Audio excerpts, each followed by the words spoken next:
नमस्कार, जय हिंद दोस्तों। मैं आपका दोस्त शुभम गिरी आप सभी लोगों का हार्दिक स्वागत करता हूं अपने YouTube channel study with Shubham Giri में। आशा ही नहीं दोस्तों, मुझे पूर्ण विश्वास है मेरे जितने भी भाई बहन हैं सभी लोग मस्त होंगे, व्यस्त होंगे और अपने कार्यों को बड़े अच्छे से कर रहे होंगे।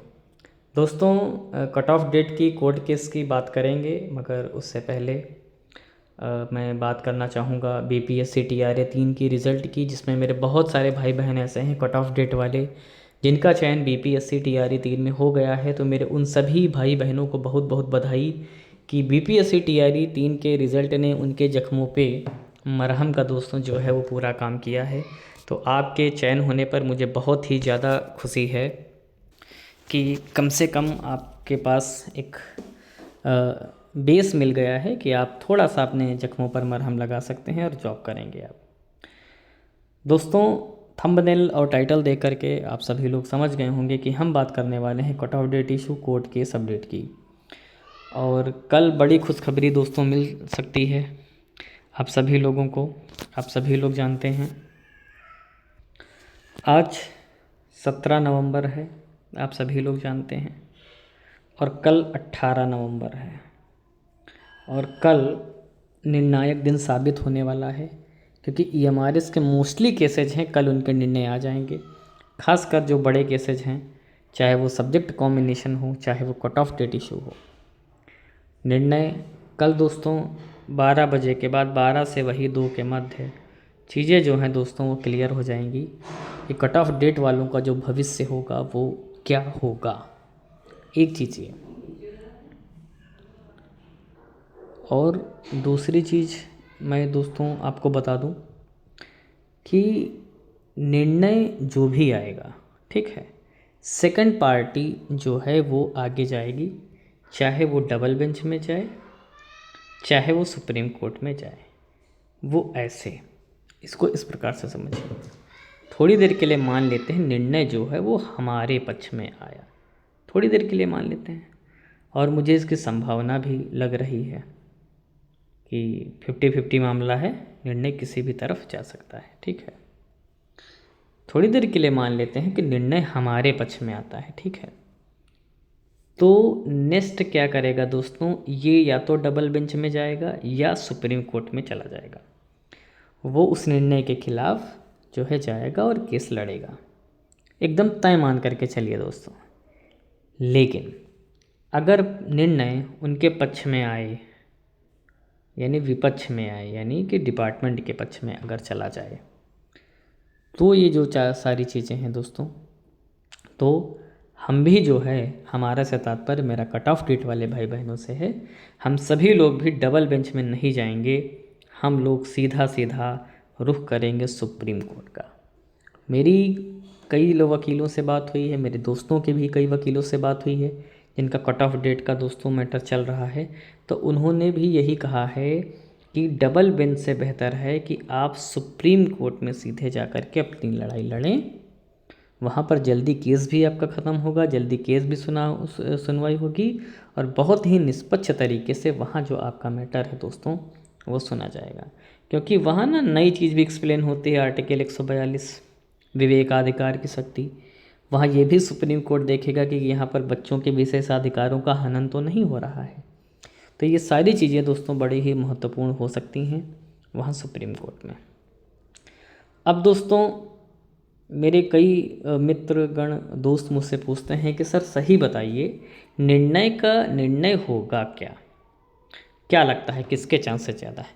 तो दोस्तों मैं बता दूं, प्रेजेंट टाइम में जो सिचुएशन है और जो वीडियोस मैंने देखी हैं पुराने रिकॉर्डिंग्स की, केसेस की, जिस प्रकार से हेयरिंग हुई है, उस हिसाब से दोस्तों मुझे जो मामला लग रहा है वो 50-50 का लग रहा है। कल 50-50 से तात्पर्य है कि निर्णय किसी भी पक्ष में जा सकता है, आपके पक्ष में भी आ सकता है और डिपार्टमेंट के पक्ष में भी जा सकता है।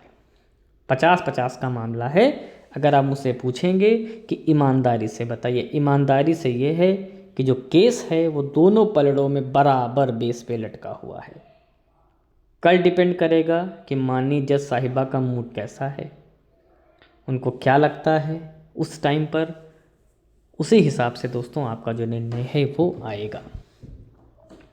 अब दूसरी बात ये आती है कि अगर हमारे पक्ष में निर्णय आता है तब तो हम सेलिब्रेट करेंगे, करना भी चाहिए, इतने दिनों से हम लड़ाई लड़ रहे हैं, है ना। लेकिन अगर दोस्तों विपक्ष में आता है तो दो टाइप के लोग होंगे। एक तो वो कहेंगे अरे छोड़ो, पैसा फूंक दिया, समय लग गया, कुछ नहीं हुआ और हमें कोई मतलब नहीं है, इस टाइप के लोग होंगे। और दूसरे इस टाइप के भी लोग होंगे जो कहेंगे नहीं, हमें अपने अधिकार के लिए लड़ना है, हम इस केस को आगे ले जाएंगे और सुप्रीम कोर्ट में, और सुप्रीम कोर्ट में 100% जीतेंगे। मेरे जो वकील दोस्त हैं, मैंने उनसे बात की, उन्होंने बोला ये मैटर जो है सुप्रीम कोर्ट में जाने लायक है और इसको आप वहाँ पर 100% दोस्तों जीतेंगे, ये भी मैं आपको बता रहा हूँ। इसलिए अगर निर्णय आपके पक्ष में आता है तो सेलिब्रेट, पार्टी होगी। लेकिन अगर आपके पक्ष में निर्णय नहीं आता है तो आपको हार नहीं माननी है, आपको सुप्रीम कोर्ट दोस्तों जाना है, वहाँ पर केस दायर करना है और अपनी जो नौकरी है उसको छीननी है नेक्स्ट डिपार्टमेंट से। ठीक है दोस्तों, और मुझे आशा ही नहीं पूर्ण विश्वास है कि आप पहली चीज़ तो कल ही जीत गए तो कोई बात नहीं, तो वो जाएंगे वहाँ लड़ेंगे। अगर नहीं जीतते हैं तो दोस्तों हम सुप्रीम कोर्ट जाने के लिए रेडी हैं, बिल्कुल मानसिक रूप से। और कल जो भी निर्णय आएगा हम दोनों स्थितियों के लिए तैयार रहना है। पक्ष में आता है हम उसके लिए भी तैयार हैं और विपक्ष में आता है तो उसके लिए भी तैयार हैं। सुबह उठिएगा, ईश्वर से प्रार्थना करिएगा, आज सोने से पहले ईश्वर से प्रार्थना करिएगा कि निर्णय जो है वो हमारे पक्ष में दोस्तों आए।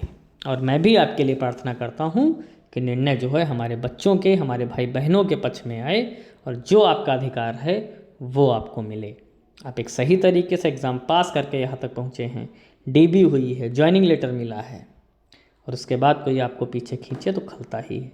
ये दर्द वो नहीं समझ सकते जिनके साथ ऐसा नहीं हुआ है, वो आकर के सिर्फ फालतू का कमेंट करते हैं, है ना।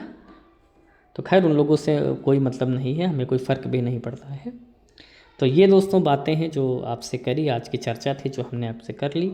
और कल जैसे ही जो निर्णय आएगा हम सारी अपडेट कल शाम को आपको प्रदान करेंगे। दोस्तों अगर आप मेरे चैनल पर पहली बार जुड़े हैं तो प्लीज़ सब्सक्राइब करिएगा, जिससे हम आपका सपोर्ट करते हैं इससे आप भी हमारा करिएगा। तो आज की वीडियो में बस इतना ही रखते हैं। जैसे ही अन्य कोई अपडेट आएगी हम तुरंत उपस्थित होकर के आपको उस अपडेट से अवगत कराएंगे। तब तक दोस्तों अपना ख्याल रखिएगा और भविष्य के सभी एग्ज़ामों की साथ में तैयारी भी करते रहिएगा। फिर मिलेंगे एक नई वीडियो में एक नई जानकारी के साथ। तब तक मेरे साथ बोलिए जय हिंद, जय भारत।